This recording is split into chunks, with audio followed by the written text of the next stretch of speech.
Hi there, this is Josh from Literary Gladiators, and today I am here to respond to the New York Times By the Book tag, and this is the 2021 edition.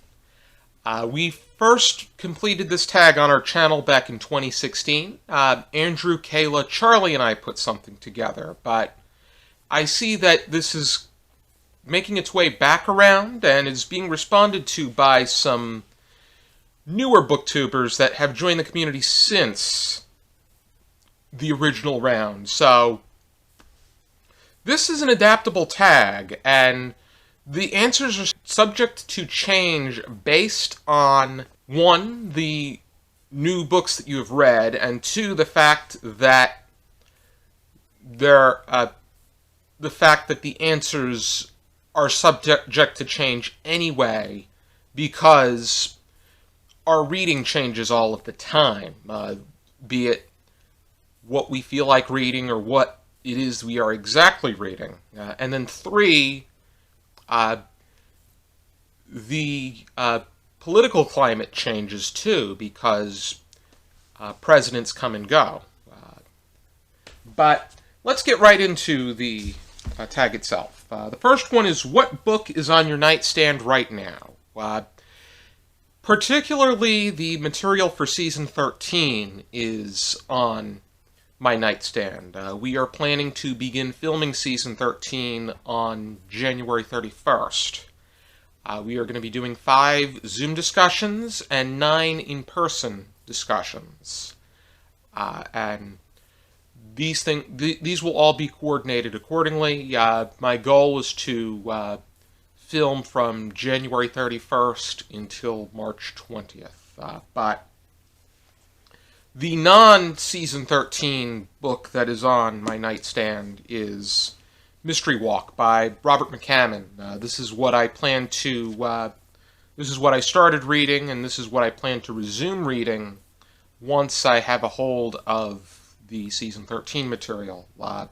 Another thing that I have on my nightstand is a collection of Eugene Ionesco's plays that I would like to continue making my way through.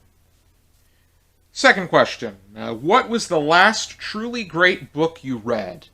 And the way that I define this is books that got a 5-star rating as truly great. And the last book that I gave a 5-star rating to is Solitary by Albert Woodfox, because this was so atmospheric. It gave me a great sense of Woodfox's very own experiences, what it is that got him into his position, and details as to specifically what solitary confinement is like, and just the disciplinary system within the prison system through his point of view and through his experiences. I read this back in September when I was judging it for the final round of the BookTube Prize. Next one is, if you can meet any one writer, dead or alive, who would it be? What would you want to know? I'm going to go with Bennett Cerf for this one, because he is so instrumental in the orchestration and the development of the publishing industry in the United States. He co-founded Random House, which became something even bigger and better. He was a regular panelist on the original run of the game show What's My Line. He was just so... He was a bard of personality. He had a great... just a very enjoyable sense of humor. He was very... he presented himself very well. He had a great taste and ideas to what he was looking for with the content that he was publishing. There's nothing that I would really want to know specifically unless something popped up in my head, but he would have been great to have on the Literary Gladiators panel. He would just have made a our discussion really would have flowed with whatever it is we were talking about, because he was also known for anthologizing a lot of things. So he would be picking works that he felt that people should be reading. There was the things that he published, of course, but then he also anthologized a lot, too. Next one is, what books might we be surprised to find on your shelves? And I think that the best way to respond to that is for you to take a look and see for yourself, because if it's a subject that interests me, I am going to incorporate it into my book collection. Next one is, how do you organize your personal library? For me, it's generally by category and then by writer. But my collection is continuing to grow. I am beginning to lose space in my current library. I might be keeping an eye out for a second library. And since we film in this library, I want to be able to make sure that there is the proper space to do so. Next is, what book have you always meant to read and haven't gotten around to yet? Anything you feel embarrassed to have never read?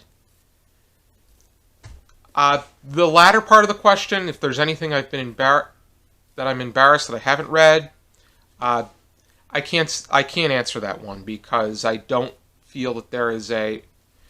If I really wanted to read it, I have read it in some capacity.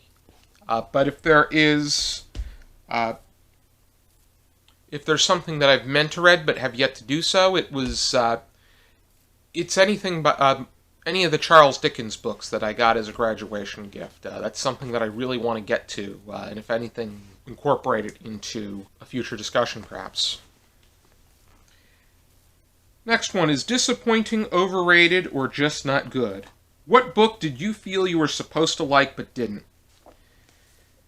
I'm going with My Dog Tulip by J.R. Ackerley. I expected so much more from this. I thought that this was going to be a book about one man and his genuine, heartfelt appreciation for his dog, and just general relatable experiences that he had with her.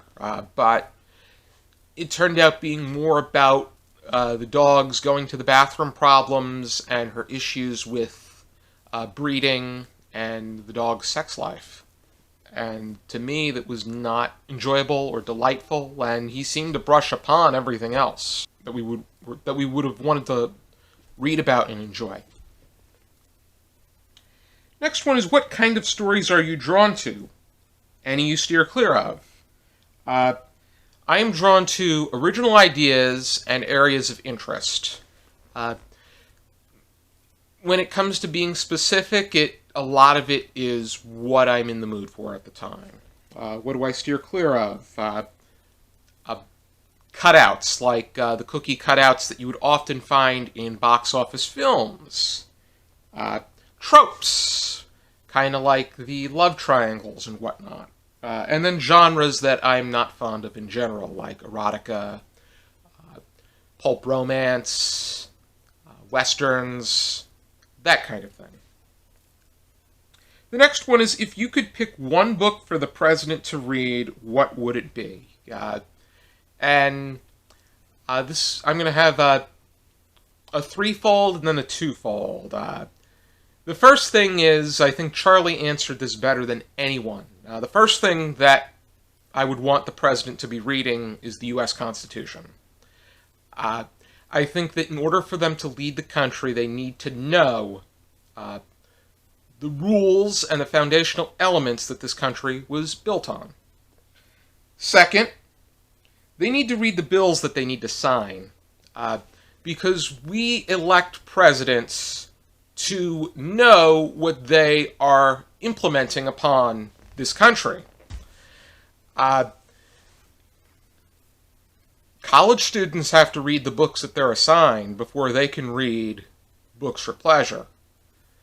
And I think that we need to be holding the president to the same sense of accountability. We cannot be having them brush over it and then also incorporating the pork fat that you would find in the Festivus list that Rand Paul releases each year.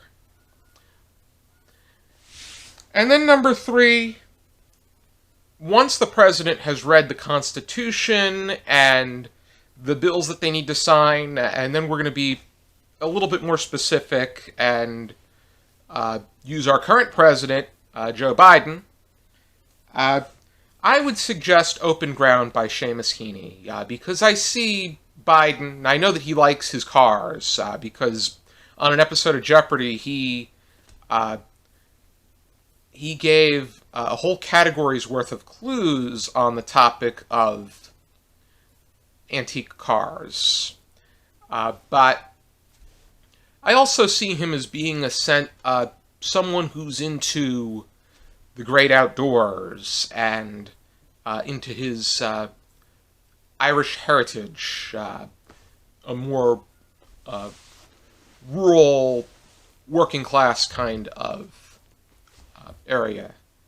And so with that, I would go with Open Ground, which is a major collection of Seamus Heaney's poetry from 1965 to 1995, which was when he won the Nobel Prize in Literature. For Kamala Harris, because they like to mention president and vice president during this cycle.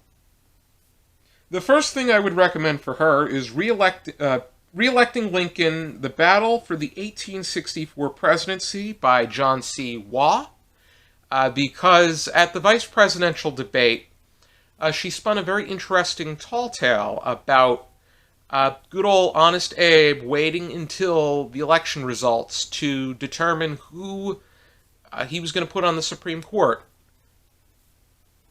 For the record, I did a little bit of background research on it, and I came across the idea of this book through one of Bill Ruttenberg's videos, but from what I've gathered prior to this, Salmon P. Chase wanted to run against Lincoln for the Republican nomination. Chase was his Treasury Secretary, and Lincoln probably behind the scenes cut a deal with him saying that he'd give him a better position if he were to step aside and let Lincoln go for the nomination and fight for that. And that seat happened to be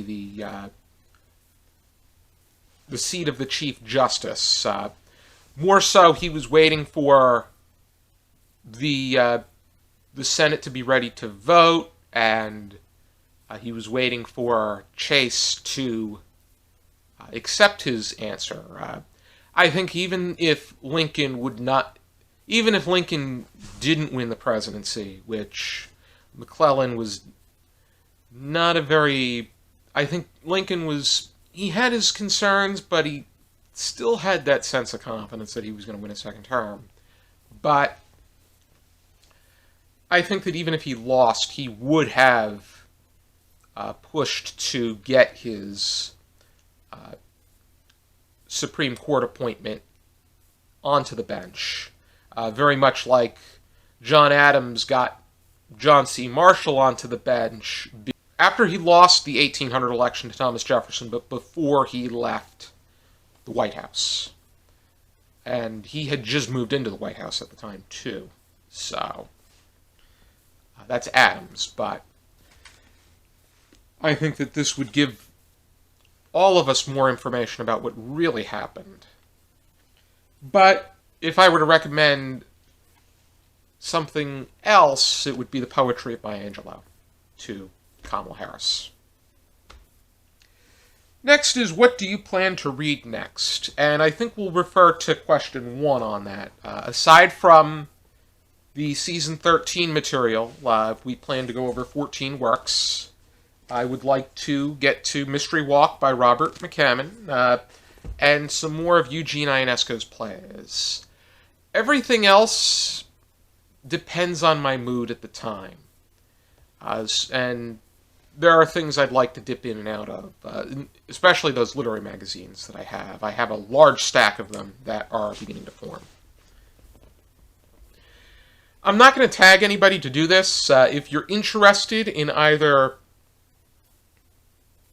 doing this for the first time or doing this again, I encourage you to do so, and I want to thank you for tuning into this video. If you like what you see, please subscribe, give this video a good old like, and I'd be happy to talk about this a little bit more in the comments. And if you really like what you see, I highly encourage you to support us on Patreon, for the money that we make will allow us to provide you, the viewer, with even more content. For now, and as always, I encourage you to keep reading.